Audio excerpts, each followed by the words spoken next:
Okay, तो आज हम कवर करेंगे पैरेललोग्राम के सारे सम्स, ठीक है, इस लेक्चर में। सबसे पहला प्रॉपर्टी देख लेते हैं। What is parallelogram? A quadrilateral in which opposite sides are parallel is called parallelogram. तो अगर किसी भी क्वाड्रिलेटरल के ऑपोजिट साइड्स, दोनों भी साइड्स पैरेलल हो गए तो उसको हम क्या बोलेंगे? पैरेललोग्राम, ठीक है। क्वाड्रिलेटरल ऑपोजिट साइड्स, तो ये दोनों ऑपोजिट साइड्स पैरेलल होने चाहिए और दूसरे ये दोनों साइड्स भी पैरेलल होने चाहिए। अगर किसी भी क्वाड्रिलेटरल में दोनों भी कंडीशन सेटिस्फाइड हो रही है तो उसको हम क्या करेंगे? पैरेललोग्राम। सिंपल डेफिनेशन है पैरेललोग्राम का। क्या कंडीशन है कोई भी क्वाड्रिलेटरल को पैरेललोग्राम बोलने के लिए? ऑपोजिट साइड्स क्या होने चाहिए? पैरेलल होने चाहिए। समझा आपको ये? Okay fine. दूसरा एडजेसेंट एंगल, ये ए और बी के आपके एडजेसेंट एंगल है। एडजेसेंट एंगल कैसे हो गया? हमेशा सप्लीमेंट्री। कैसे हो गया इसके? सप्लीमेंट्री, यानी कि 180 degree. Okay, adjacent angle of parallelograms are supplementary. Next, opposite sides of parallelograms are congruent. Opposite sides congruent भी होने चाहिए, तो ये दोनों साइड्स कॉन्ग्रुएंट होना चाहिए। जितना साइज AD का होगा उतना BC का भी होना चाहिए। And next, AB is congruent to DC। Next क्या है? Opposite angle of parallelograms are congruent. तो ऑपोजिट एंगल, A का ऑपोजिट एंगल C, दोनों कॉन्ग्रुएंट होगा। जितना मेजर A का होगा उतना ही मेजर C का भी होगा। And angle B is congruent to angle D, ठीक है। Next, diagonal of parallelogram are bisector of each other. तो दो डायगोनल ड्रॉ करेंगे और दोनों डायगोनल जहाँ पे टच हो गए, ठीक है ना, उसको हम एक नाम दे देंगे। अब हम बोल सकते हैं AO is equal to OC and BO is equal to OD, ठीक है। इस लाइन का मतलब ये diagonal of parallelograms are bisector of each other, मतलब AO is equal to OC और BO इक्वल टू OD। समझे आपको ये सारी प्रॉपर्टीज आपको पता होनी चाहिए पैरेललोग्राम के बाद में। उसके बाद में आपको सारे सम सॉल्व करने में इजी होगा, ठीक है। Next, sum based on property of parallelograms. पहला सम 5.1 का सेकंड सम। क्वाड्रिलेटरल दिया है ABCD। कौन सा क्वाड्रिलेटरल है बोला हुआ है यहाँ पे? इन अ पैरेललोग्राम, ठीक है। पैरेललोग्राम क्वाड्रिलेटरल क्या आपका? Parallelogram ABCD। एंगल A का वैल्यू दिया हुआ है 3x + 12। एंगल B का वैल्यू दिया हुआ है 2x - 32। Find the value of x and then measure of angle C and D। आपको x का वैल्यू फाइंड आउट करना है। x मिलने के बाद में आपको C और D भी फाइंड आउट करना है, ठीक है। अभी जस्ट हमने देखा कि एडजेसेंट एंगल्स कैसे होते हैं? सप्लीमेंट्री होते हैं, यानी कि इसका टोटल कितना होगा? 180। एंगल C फाइंड करना और angle D। So let's start. x find करते हैं सबसे पहला। क्वाड्रिलेटरल, जब भी सम स्टार्ट करें तो पहला लिख दो क्वाड्रिलेटरल कौन सा टाइप का है। Quadrilateral ABCD is a parallelogram. Given angle A plus angle B, angle A plus angle B equal to 180 degree. अभी जस्ट हमने देखा था adjacent angle of parallelograms are supplementary, therefore A की जगह पे लिखेंगे हम 3x + 12, बरोबर 3x + 12 प्लस B की जगह पे लिखिए 2x - 32 equal to 180। Bracket open करेंगे, 3x + 2x 5x + 12 - 32 -20 equal to 180। सारे नंबर्स को राइट हैंड साइड ले जाएंगे। अभी -20 है तो -20 को हम राइट हैंड साइड ले जाएंगे तो क्या हो जाएगा? +20। Therefore 5x equal to 180 + 20, therefore 5x equal to 200। अब जब भी नंबर और वेरिएबल साथ में होंगे तो वो क्या हो रहे होते हैं? मल्टीप्लाई। तो 5 जब राइट हैंड साइड में जाएगा तो क्या हो जाएगा? Divide. Therefore x equal to 200/5। तो वैल्यू ऑफ x इज 40। आपको x की वैल्यू मिल गई। अब आप एंगल A और एंगल B का एग्जैक्ट वैल्यू फाइंड आउट कर सकते हैं। C फाइंड करने के लिए पहला A फाइंड करना पड़ेगा क्योंकि opposite angles are congruent. Opposite angles are congruent, तो अगर एंगल C चाहिए तो आपको एंगल A की वैल्यू फाइंड आउट करनी पड़ेगी। Angle A equal to 3x + 12, therefore 3 × 40 + 12। तो 3 × 40 120 + 12 therefore angle A equal to 132 degree, बराबर। अभी हम बोल सकते हैं angle C is congruent to angle A, correct, क्योंकि opposite angle of parallelograms are equal. Property से आते हैं कि तो आप इजीली सॉल्व कर सकते हो। But angle C is angle A 132, तो एंगल सी कितना होगा 132, therefore angle C equal to 132। Angle C मिल गया। उसी तरीके से अब हम क्या फाइंड करेंगे, angle D. Angle D find करने के लिए क्या फाइंड करना पड़ेगा, angle B. Okay, angle B equal to 2x minus 32, X की वैल्यू पुट करेंगे 2 इंटू 40 माइनस 32, 42 जा 80 minus 32, angle B equal to 48 degree. Angle B का वैल्यू मिल गया। अब आपको पता है बी और डी के आपके एंगल्स कॉन्ग्रुएंट है। क्यों, opposite angles are congruent, opposite angles of parallelograms are congruent, ठीक है। हर क्वाड्रिलेटरल अलग अलग होता है, तो opposite angle of parallelograms are congruent. Angle B is equal to angle D, okay, but B is 48, therefore D is equal to angle D equal to 48 degree. मिल गया आपको, सारे फाइंडिंग्स मिल गए। इसी के साथ में हमारा 5.1 का पहला सम, 5.1 का सेकंड सम कंप्लीट होता है यहाँ पे। नेक्स्ट सम 5.1 का fourth some, if the ratio of measure of two adjacent angles of a parallelogram is 1:2, ठीक है। पैरेललोग्राम क्वाड्रिलेटरल बना देते हैं, पैरेललोग्राम एडजेसेंट एंगल का रेशियो दिया हुआ है क्या 1:2। जब भी किसी भी चीज़ का वैल्यू रेशियो के फॉर्म में देंगे तो हम क्या लेंगे, कॉमन मल्टीपल भी एक्स। जब भी ये सम में नहीं, कोई भी सम में अगर आपको कोई भी इंफॉर्मेशन रेशियो के फॉर्म में मिल रही है तो आपको कॉमन मल्टीपल एक्स लेना है, ठीक है। क्योंकि रेशियो कुछ नहीं है, किसी भी नंबर को रिड्यूस करके एकदम स्मॉलेस्ट वैल्यू पे रिकॉर्ड करना। जब हम किसी नंबर को, दो नंबर को रिड्यूस करते हैं, डिवाइड करके हम रिड्यूस करते हैं, बरोबर ना। तो इसलिए कॉमन मल्टीपल क्या होगा यहाँ पे हमारा x. Let the common multiple be x. आपको क्या फाइंड करना है, measure of all the angles of a parallelogram, okay. Let the common multiple be x, for angle A equal to 1x, that is x, and angle B equal to 2x, ठीक है। 1x की जगह पे आप directly x भी लिख सकते हो, क्योंकि 1 इंटू एक्स एक्स ही होगा, और 2 है तो 2 इंटू एक्स, करेक्ट। अब हमें पता है कि एडजेसेंट एंगल कैसे होते हैं, सप्लीमेंट्री होते हैं। एडजेसेंट एंगल कैसे होते हैं, सप्लीमेंट, यानी कि उनका जो वैल्यू होगा वो कितना होगा 180। Angle A plus angle B equal to 180 degree. Adjacent angle of parallelograms are supplementary, therefore x plus 2x equal to 3x, 180 equal to 3x equal to 180, therefore x equal to 180 upon 3। On solving we will get x equal to 60। x का value मिल गया, यानी कि आपको a का value मिल गया। Angle a कितना हुआ आपका 60, एंगल a मिल गया तो एंगल b भी फाइंड आउट कर सकते हैं हम लोग। Angle a equal to x equal to 60 degree, बरोबर। Angle b equal to 2x equal to 2 into 60 equal to 120। Angle a मिल गया, एंगल b मिल गया। अभी आपको c और d फाइंड करना है, इजीली हम फाइंड आउट कर सकते हैं। Angle c is equal to angle a, ठीक है, इक्वल टू 60, और angle d is equal to angle b equal to 120। इन दोनों का रीजन क्या है, opposite angle of parallelograms are congruent, ठीक है। Therefore, measure of all angle of a parallelograms are 60 degree, 120 degree, 60 degree and 120 degree, okay. तो दोनों सम हमने अब तक क्या देखे, हमने एंगल्स फाइंड आउट करने वाले ही देखे, ठीक है।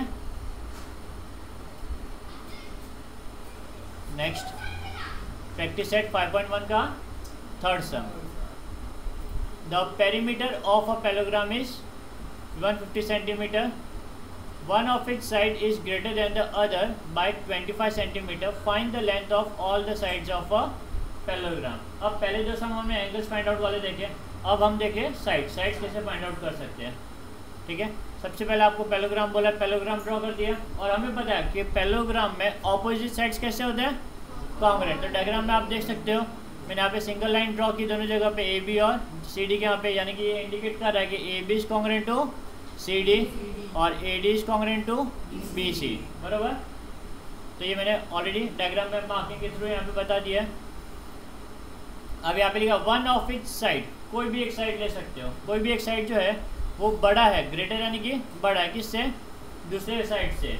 कितने से बड़ा है, बाय 25। तो कोई भी एक साइड को आपको लेना पड़ेगा। यहाँ पे हमने यहाँ पे ए बी को एक्स ले लिया, क्या ले लिया, एक्स।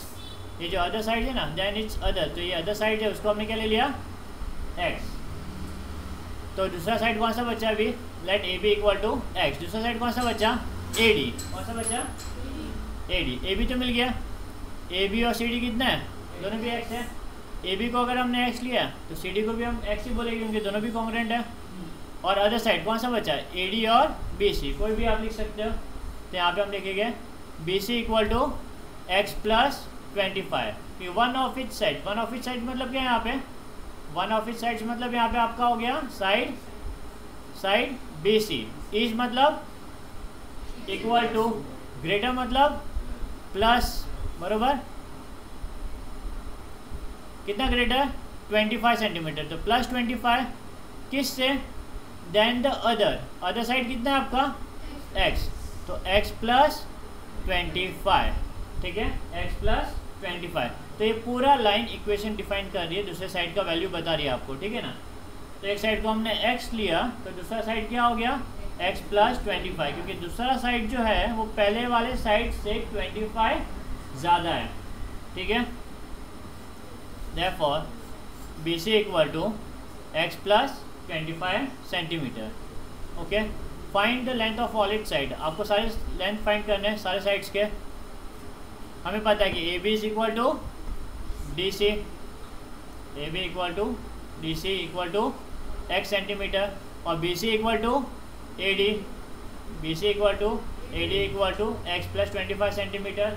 चारों साइड्स की वैल्यू मुझे मिल गई और मुझे पेरीमीटर दिया हुआ। पेरीमीटर क्या होता है by the way, perimeter is nothing but sum of all sides, sum of all sides. आपको एक में चैप्टर था अलग से पेरीमीटर एंड एरिया, बरोबर ना। तो वहाँ पे पेरीमीटर का मतलब पता है, perimeter is nothing but sum of all sides, ठीक है। इसका रीजन हमने लिख दिया, opposite side of parallelogram are equal. अब perimeter of parallelogram is 150, therefore A B plus B C plus C D plus A D equal to 150। सारी sides को plus करने पे कितना आ रहा है, 150। सभी का वैल्यू आपको पता है, ए बी कितना है आपका x, बी सी कितना है आपका x प्लस 25, ठीक है। सी डी कितना है आपका x, और ए डी कितना है आपका x प्लस 25, ठीक है, इक्वल टू 150। अभी सब वेरिएबल प्लस हो जाएंगे, x plus x plus x plus x 4x plus 50 equal to 150। अब प्लस 50 उधर है तो राइट हैंड साइड जाएगा तो minus 4x equal to 150 minus 50, तो 4x इक्वल टू 100। अब यहाँ पे 4 और x नंबर ऑफ वेरिएबल साथ में यानी कि वो मल्टीप्लाई हो रहे हैं, तो राइट हैंड साइड में जाएगा 4, तो क्या होगा डिवाइड, तो x इक्वल टू 100 अपॉन 4, 4 1 जा 4, 25 जा, तो x का वैल्यू मिल गया आपको, यानी कि आपको दो साइड का वैल्यू मिल गया, ए बी भी मिल गया और सी डी भी मिल गया। अब क्या फाइंड करना है आपको, बी सी और A D. A B equal to C D equal to x equal to 25, बराबर। अब बी सी कितना है आपका, B C equal to A D equal to x plus 25 equal to x का वैल्यू कितना है आपका 25 प्लस 25 which will give you 50 centimetre, बराबर। तो आपको सारे साइड्स मिल गए। Length of all sides of parallelograms are 25 centimetre, 50 centimetre, 25 centimetre and 50 centimetre. Next problem set का फोर्थ सम, प्रॉब्लम सेट का फोर्थ सम। वापस रेशो वाला आया यहाँ पे, the ratio of two adjacent sides of a parallelogram is 3:4 and its perimeter is 112. Find the sides of parallelogram. Same question है but इस बार information ratio के फॉर्म में दी है, और जब भी कोई भी इंफॉर्मेशन रेशो के फॉर्म में होगी तो let the common multiple be x। आपको दो साइड मिल जाएगी, दो एडजेसेंट साइड्स का वैल्यू आपको मिल जाएगा, बराबर। पिछले सब में भी एडजेसेंट साइड का इन्फॉर्मेशन मुझे था, यहाँ पे भी एडजेसेंट साइड का वैल्यू मुझे दिया हुआ है। तो सबसे पहले हम एक क्वाड्रिलेटरल ड्रॉ कर देते, दिया हुआ नहीं डायग्राम, ABCD क्वाड्रिलेटरल ड्रॉ कर दिया। Let AB is to BC equal to 3:4 ratio दिया हुआ है। तो AB का वैल्यू कितना हो जाएगा, नहीं पहले let the common multiple be x लिखेंगे, फिर let the common multiple be x। Therefore AB equal to 3x and BC equal to 4x, दोनों का वैल्यू मिल गया। AB equal to 3x and BC equal to 4x, correct. Diagram में भी मैंने mention कर दिया इसको। अब फाइंड करना है आपको साइड्स ऑफ पैरेललोग्राम, पेरीमीटर दिया हुआ है। तो पहले सभी साइड्स चाहिए मुझे, AB और BC पता है, बट AB पता है तो मैं CD भी बोल सकता हूँ इसे में, क्योंकि opposite sides of parallelograms are congruent. Therefore AB equal to CD equal to 3x, क्योंकि opposite sides are congruent, and BC equal to AD equal to 4x, दोनों का रीजन साथ में लिख देंगे, दोनों का रीजन साथ में। Opposite sides of parallelograms are congruent या फिर इक्वल, कुछ भी लिखो चलेगा, ठीक है। अब मुझे सारी साइड्स मिल गई, डायग्राम में दिख रहे हैं आपको सारी साइड्स। अब सारी साइड्स को प्लस करने पे कितना आने वाला है, 112, करेक्ट। पेरीमीटर दिया हुआ, perimeter of quadrilateral ABCD is equal to 112। Therefore AB plus BC plus CD plus AD equal to 112, value put करेंगे। AB कितना आपका 3x, BC 4x, CD 3x, AD 4x equal to 112, कितना हुआ ये 7 + 7 14, 14x equal to 112, x equal to 112 upon 14, divide करें 14 × 1 = 14, 8 जा, देयरफॉर x equal to 8, x का वैल्यू मिल गया। अब आप सारे वैल्यूज फाइंड आउट कर सकते हो। AB equal to CD equal to 3x दिया हुआ था, therefore AB equal to CD equal to 3x equal to 3 × 8, number variable साथ में यानी कि वो मल्टीप्लाई हो रहा है, क्या हो रहा है multiply, 3 × 8 which will give you 24 centimetre.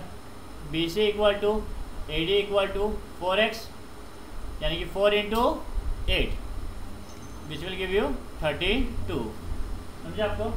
चारों साइड्स का वैल्यू मिल गया, फाइनल आंसर आपका।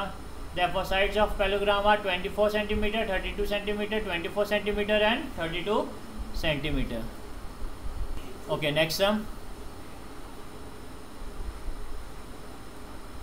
Diagonal of parallelogram WXYZ intersect each other at point O if angle XYZ is 135 degree.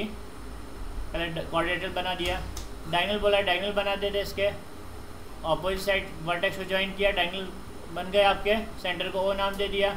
Angle XYZ, XYZ ये पूरा बड़ा एंगल कितना है 135 डिग्री, ये पूरा कितना है 135 डिग्री।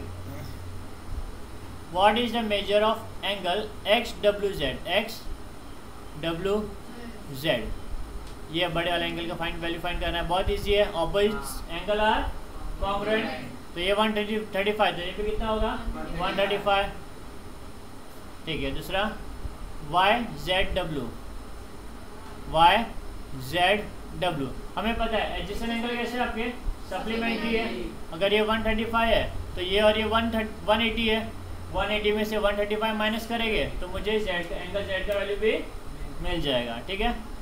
चलो पहले ये दो फाइंड करते हैं हम लोग। और लास्ट क्या दिया हुआ, OY अगर 5 है तो WY कितना होगा, ठीक है, देखते हैं, इजी है। पूरे का वैल्यू कितना होगा, 3 फाइंडिंग है, कितने फाइंडिंग है 3 मार्क्स का सम हो सकता है, हर फाइंडिंग का 1-1 मार्क्स। तो सबसे पहला quadrilateral WXYZ is a parallelogram given angle find करना आपको, ये XWZ फाइंड करना, बरोबर है, XWZ फाइंड आउट करना। Angle XWZ is equal to angle XYZ already हमें कितना दिया हुआ है 135 दिया हुआ था। Angle XYZ is equal to angle X W Z opposite angle of a parallelograms are equal, therefore but angle XYZ is equal to 135, therefore angle XWZ is equal to 135. ठीक है, ये आपका पहला फाइंडिंग हो गया. नेक्स्ट क्या find करना है आपको? YZW ये फाइंड करना है. करेक्ट, ये वाला फाइंडिंग करना है आपको YZW. पहले ये दिया हुआ था, इससे हमने ये फाइंड आउट कर दिया 135. अब हम YZW फाइंड आउट कर रहे हैं. एडजेसेंट एंगल कैसे होता है? सप्लीमेंट्री एंगल YZW जो फाइंड करना है plus angle XYZ, angle XYZ equal to 180. Adjacent angle of parallelograms are supplementary. YZW find out करना है as it is, plus XYZ कितना दिया हुआ है? 135 दिया हुआ है. तो यहाँ पे हमने किया XYZ की जगह पे 135 equal to 180. Angle YZW is equal to 180 minus 135, therefore angle YZW equal to 45 degree. ये आपका हो गया सेकेंड फाइंडिंग. ठीक है, नेक्स्ट WY फाइंड आउट करना है. Correct, OY is equal to, OY क्या? हाफ ऑफ WY है. OY इज, ये जो OY है वो WY का क्या है? हाफ है. बराबर, diagonal of parallelogram bisect each other. Therefore OY कितना आपका? 5 equal to half of WY. Therefore length WY is equal to 5 into 2. Therefore length WY equal to 10 centimetre. ये आपका थर्ड फाइंडिंग. इसी के साथ सम होता है हमारा पहला कंप्लीट. नेक्स्ट 5.1 का 6 सम, सबसे इजी सम है ये. ठीक है, क्या दिया हुआ है? क्वाड्रिलेटरल PQRS बड़ा क्वाड्रिलेटरल और ABCR छोटा क्वाड्रिलेटरल, दोनों भी क्या आपके पैरेललोग्राम है. एक बड़ा क्वाड्रिलेटरल, एक छोटा क्वाड्रिलेटरल है, दोनों भी क्वाड्रिलेटरल पैरेललोग्राम दिए हुए हैं. एंगल P का वैल्यू आपको कितना दिया हुआ है? 110.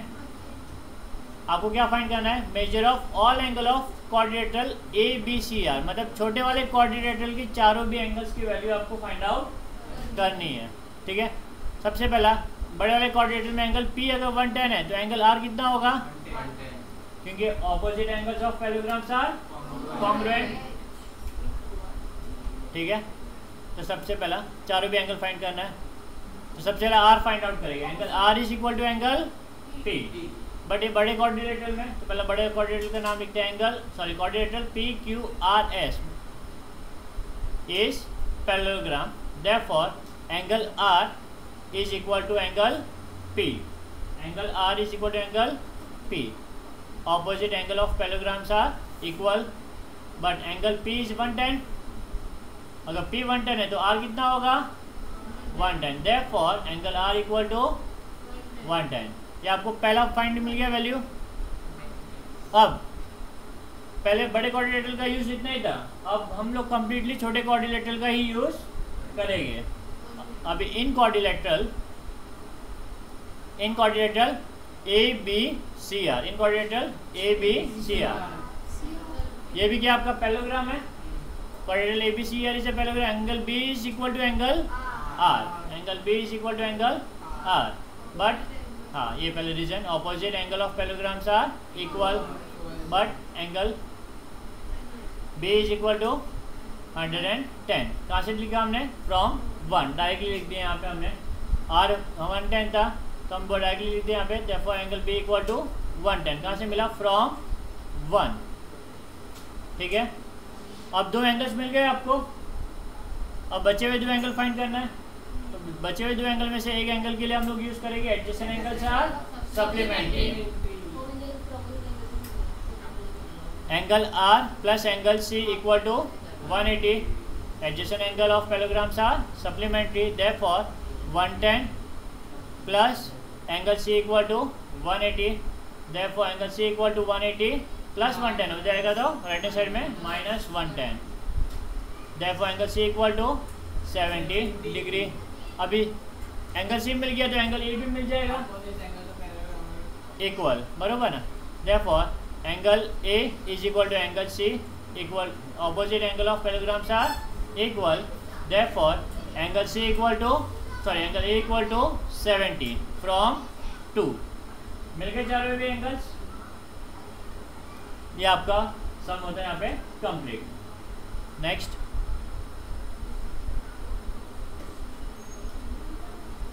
7 सम, 5.1 का 7 सम. ये सम थोड़ा सा डिफिकल्ट है, ध्यान देना. क्वाड्रिलेटरल एबीसीडी क्या आपका parallelogram, correct. Point E is on the ray A B, ये जो ए बी है उसी लाइन पे क्या है एक point E, such that B is equal to A B, B is equal to A B. आपको क्या बताना है, E D is bisector of segment B C. E D जो है वो बी सी को बाइसेक्ट कर रहा है, यानी कि बी सी को दो इक्वल पार्ट में क्या कर रहा है, डिवाइड कर रहा है. तो आपको बताना है कि B F is equal to F C. क्या बताना है, B F equal to F C, correct. B F जो है वो इस ट्रायंगल का हिस्सा है और एफ सी जो है वो इस ट्रायंगल का हिस्सा है, यानी कि आपको ये दो ट्रायंगल यूज़ करना है इन दोनों को कॉन्ग्रुएंट बताने के लिए. ठीक है, जब भी किसी दो साइड को इक्वल बताना है, कॉन्ग्रुएंट बताना है, तो आप नॉर्मली ट्रायंगल का यूज़ ही करोगे. तो बी एफ लाइन जब ड्रॉ किया तो ये ट्रायंगल एक बन गया आपका, और सी एफ सी जब मैंने ड्रॉ किया तो ये आपका दूसरा ट्रायंगल बन गया. आपको ये दोनों ट्रायंगल को क्या बताना है, कॉन्ग्रुएंट. ठीक है, तो हमें इस पर फोकस करना है, हमारा फाइंडिंग ऑटोमेटिक हो जाएगा.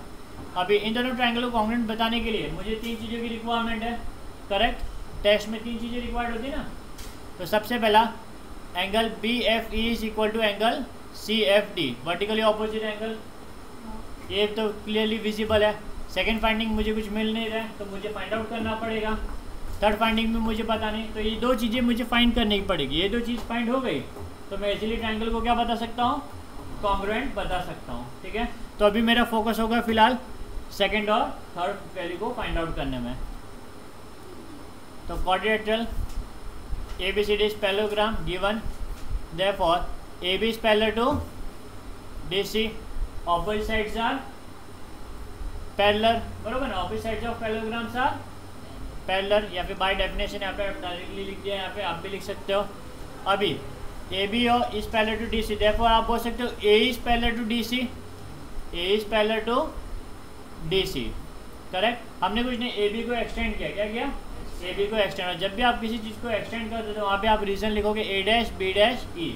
जो आप साइड को एक्सटेंड कर रहे हो, ठीक है, जो साइड को आप एक्सटेंड कर रहे हो वहाँ पे या फिर एक्सटेंड कर रहे हो, बढ़ा रहे हो या रिड्यूस कर रहे हो, तो आपको ऐसा रीज़न लिखना है A dash B dash E, correct. जो भी साइड आप यूज़ कर रहे हो उसको.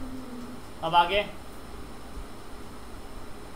Next, on transversal E D, on transversal E D. अगर ई डी को ट्रांसवर्सल आपको जेड करके दिखाई दे रहा होगा तो आपका ऑल्टरनेट एंगल यहाँ पे आ गया. तो आप बोल सकते हो angle A E D is congruent to angle E D C, correct. Alternate angle theorem.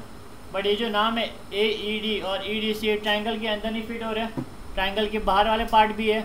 अभी जब मैं ए ई डी बोल रहा हूँ तो ए बी आपका एक्स्ट्रा पार्ट है और ई डी यानी कि आपका एफ डी एक्स्ट्रा पार्ट है. इन दोनों को रिड्यूस करना पड़ेगा. तो एंगल ए ई डी की जगह पे हम लिखेंगे बी ई एफ. क्या लिखेंगे, बी ई एफ. तो एंगल ए ई डी की जगह पे हमने लिख दिया एंगल बी ई एफ. और ई डी सी ये बहुत बड़ा वाला एंगल है, हमें सिर्फ छोटा वाला एंगल चाहिए, एफ डी सी चाहिए. तो इस पार्ट को हम क्या कर देंगे, कट कर देंगे. और क्या मिलेगा आपको, एंगल एफ डी सी. इसके जगह पे हम लिखेंगे एफ डी सी. आर्म्स को रिड्यूस कर रहे हो, अगेन को लेने वाला जो रीजन है, ये रीजन जो हमने लिखा है, ऐसे रीजन हम यहाँ पे भी लिखेंगे. यहाँ पे हम लिखेंगे, पहले हमने ये यूज़ किया तो ए डैश बी डैश ई, और फिर हमने इसे भी यूज़ किया रिड्यूस करने के लिए तो ई डैश एफ डैश डी. ठीक है, रीजन लिख दिया. इसको हम दे देंगे नंबर 1, पहला फाइंडिंग. इससे हम ट्राइंगल को कॉन्ग्रुएंट प्रूफ करने में यूज़ करने वाले हैं. Next, segment A B is congruent to, एक मिनट रब कर देता हूँ पहले सब. Segment A B is congruent to B, दिया हुआ है आपको क्वेश्चन में यहाँ पे. Segment A B is congruent to B given, but हमें पता है कि A B is congruent to D C also. Property है तो पैरेललोग्राम की opposite sides of parallelograms are congruent, but segment AB is congruent to segment DC. Opposite sides of parallelograms are congruent. अभी आप observe करोगे second और third को, तो left hand side A B same है, तो राइट हैंड साइड भी same ही होगा. तो मैं बोल सकता हूँ from second and third that B is equal to D C. Segment B is equal to D C from second and third. ये फोर्थ फाइंडिंग. ये फोर्थ फाइंडिंग हम यूज़ करेंगे और फर्स्ट फाइंडिंग हम यूज़ करेंगे ट्राइंगल को congruent बताने के लिए. ठीक है, हमारे दोनों रिक्वायरमेंट हो गया. फर्स्ट तो मुझे डायरेक्टली पता था वर्टिकली ऑपोजिट एंगल, सेकंड नहीं पता तो कहाँ से मिलेगा मुझे फ्रॉम 1, थर्ड नहीं मिला तो मुझे कहाँ से लिखेंगे फ्रॉम 4. फ्रॉम 1 एंड फ्रॉम 4 मुझे सेकंड और थर्ड रिक्वायरमेंट मेरा मिल गया. ठीक है, 1 और 4 देखो मैंने यहाँ पे लिख दिया. ठीक है, अब दो ट्राइंगल को कॉन्ग्रुएंट प्रूफ करना मेरा मोटो था. तो पहला, in triangle B F E and triangle C F D. Triangle का नेमिंग प्रॉपर लिखना है 1-to-1 करस्पॉन्डेंस. अगर इसको लिखने में गड़बड़ हुआ तो आपका अगेन सम करेक्ट नहीं होगा. ठीक है, प्रॉपरली ट्राइंगल का नेमिंग होना चाहिए. अब segment B is congruent to segment D C. कहाँ से मिला आपको ये? From 4. Next, angle B F is congruent to angle F D C. कहाँ से मिला ये आपको? फ्रॉम 1. ये तो हमने ऑलरेडी फाइंड किए थे. अब एफ, एंगल एफ और एंगल सी कॉन्ग्रुएंट है ना, वर्टिकली ऑपोजिट एंगल. तो अब हम लिखेंगे angle B F E is congruent to angle C F D, vertically opposite angle. Therefore, two triangles are congruent by S A dash. S A dash. पहला side, फिर angle, फिर वापस से angle S A dash. अब आप बोल सकते हो गया प्रूफ. अब आप बोल सकते हो segment B F is congruent to segment F C. बराबर. इसका रीजन होगा corresponding sides of congruent triangle. इतना हो गया आपका ये.